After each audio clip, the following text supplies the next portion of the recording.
ప్రభుత్వ ప్రధాన కార్యాలయాల్లో ఉన్నతాధికారులు ఆంక్షలు విధించారు.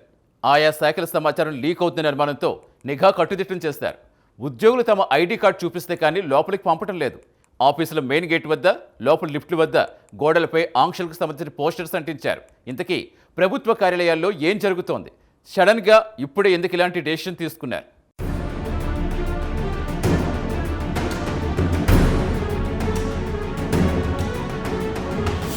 ప్రభుత్వ కార్యాలయంలో పనిచేసే ప్రభుత్వ ఉద్యోగులకు ఐడి కార్డు ఉంటుంది కాబట్టి ఎంప్లాయీని ఆఫీస్లో అందరూ గుర్తుపడతారు. సో ఐడి కార్డ్ని పెద్దగా పట్టించుకోరు. ఆఫీస్ అటెండెన్స్ సైతం ఫింగర్ ప్రింట్ లేదా ఫేస్ ఐడితో ఉంటుంది. అదే సాఫ్ట్వేర్ కంపెనీ అయితే ఐడి కార్డ్ తప్పనిసరిగా ఉంటుంది. ఎందుకంటే అటెండెన్స్ కూడా ఐడి కార్డులోని క్యూఆర్ కోడ్తోనే ఎంట్రీ వేసి వెళ్ళాలి కాబట్టి. దీంతో సాఫ్ట్వేర్ కంపెనీలోకి వచ్చేది ఎవరో ఈజీగా తెలిసిపోతుంది. అదే ప్రభుత్వ కార్యాలయంలోకి వచ్చేది ఎవరో అనేది గుర్తుపట్టడం అంత ఈజీ కాదు. పైగా ప్రభుత్వ కార్యాలయంలోకి వచ్చే వారిలో కొందరు పైరవీల కోసం వస్తూ ఉంటారు. ప్రభుత్వ ఉద్యోగులు వచ్చినట్లు నీట్గా రెడీ అయి వస్తారు. ఇప్పుడు ఇలాంటి సమస్యే ఒక ప్రభుత్వ శాఖలో ఏర్పడింది. దీంతో ఐడి కార్డు ఉంటేనే ఎంట్రీ అని వాల్ పేపర్ వెలిసింది.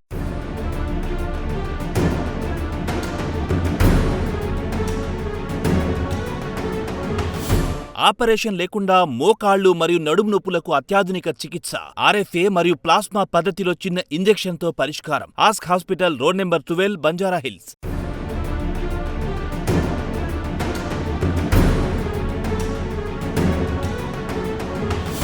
ఇలా వాల్ పేపర్ కనిపించింది ఎక్కడో కాదు, జలసౌద ఇరిగేషన్ డిపార్ట్మెంట్కి చెందిన శాఖ కార్యాలయం ముందు. ఉద్యోగులందరూ ఐడి కార్డులు తీసుకుని రావాలి, లేదంటే కార్యాలయంలోకి ఎంట్రీ ఉండదు. ఇది తప్పనిసరి అంటూ పెట్టారు. అయితే కార్యాలయంలోకి ఎవరొస్తున్నారో ఎవరు వెళ్తున్నారో తెలియడం లేదట. ఎవరు ఎందుకొస్తున్నారు, ఎందుకు వెళ్తున్నారు, ఎవరి కోసం వస్తున్నారు, ఎలాంటి ఇన్ఫర్మేషన్ కోసం వస్తూ ఎవరిని కలుస్తున్నారు అనేది అర్థం కావడం లేదనే చర్చ ఉంది. అయితే ఇటీవలి కాలంలో ఎవరో తెలియని వ్యక్తులు ఆఫీస్కొచ్చి కొంత ఇన్ఫర్మేషన్ తీసుకుని వెళ్లినట్లు సమాచారం. ఈ ఇన్ఫర్మేషన్ సైతం ఉద్యోగుల్లో కొందరు ఇస్తున్నట్టు విశ్వసనీయ వర్గాల సమాచారం.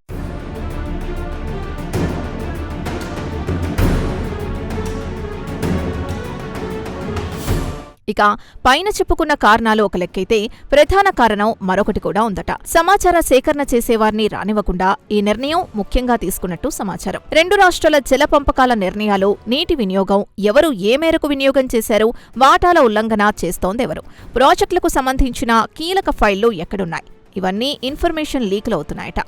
ఈ లీకులు కాస్త ప్రతిపక్షాల వరకు వెళ్లి సర్కార్కి తలపోటుగా మారుతోందని భావించిన శాఖ మంత్రి, అధికారులు కలిసి ఈ నిర్ణయం తీసుకున్నట్టు తెలుస్తోంది.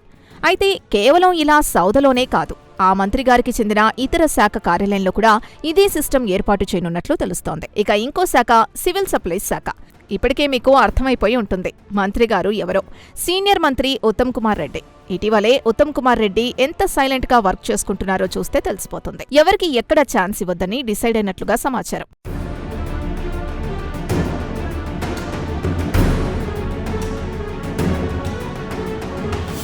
ఇంత జాగ్రత్తగా ఉన్నా ఏదో జరిగిందనే టాక్ దీంతో అలర్ట్ అయినట్లు సమాచారం. ఇంటి దొంగలను ఈశ్వరుడైనా పట్టలేడు అన్నట్లు సర్కార్లో ఉంటూ తిన్నింటి మాసాల్ని లెక్కపెడుతున్న ఆ కొందరి పని పట్టాలని ఉత్తమ్ డిసైడ్ అయినట్లు చెబుతున్నారు. మరోవైపు ప్రభుత్వ కార్యాలయానికి వచ్చేవారికి ఐడి కార్డు ఉంటేనే ఎంట్రీ అని బోర్డు పెట్టడంతో భిన్నాభిప్రాయాలు వ్యక్తమవుతున్నాయి. ప్రభుత్వానికి సంబంధించిన కీలక సమాచారం లీక్ అయితే దానికి తీవ్ర ఇబ్బందులు ఎదురవుతాయి. కావున ప్రతిపక్షాలకు ఎలాంటి ఛాన్స్ ఇవ్వకుండా మంత్రి ఉత్తమ్ కుమార్ రెడ్డి ముందస్తు జాగ్రత్తలు తీసుకుంటున్నట్లు ప్రభుత్వ వర్గాల్లో టాక్ వినిపిస్తోంది. మరోవైపు సర్కార్ ఆఫీసులో ఐడి కార్డ్ సిస్టమ్ పెడితే సామాన్య ప్రజలకు ఇబ్బందిగా మారుతుందని కొందరు అభిప్రాయపడుతున్నారు. ఓవరాల్ గా ప్రభుత్వ కార్యాలయంలో ఐడి కార్డ్ సిస్టమ్ పెట్టడం ఇటు ప్రభుత్వం, అటు రాజకీయ వర్గాల్లో కొత్త చర్చకు దారితీసిందని చెప్పవచ్చు.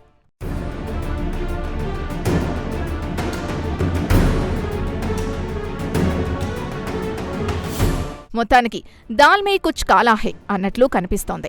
లేదంటే ఇంత సడన్ గా ఉద్యోగుల ఐడి కార్డులు ఎందుకు గుర్తుకొచ్చాయని, ఏదో ఇన్ఫర్మేషన్ లీక్ అయిందని, అలాంటిది జరగకుండా ముందస్తు జాగ్రత్తలో భాగంగానే ఆ శాఖ మంత్రి గారు ఇలాంటి నిర్ణయం తీసుకున్నట్లు సమాచారం. చూడాలి వెనకున్న ఆంతర్యం ఎప్పుడు వెలుగులోకొస్తుందో, ఆ వెలుగులోకొచ్చే వార్త ఎంత సీన్ క్రియేట్ అవుతుందో.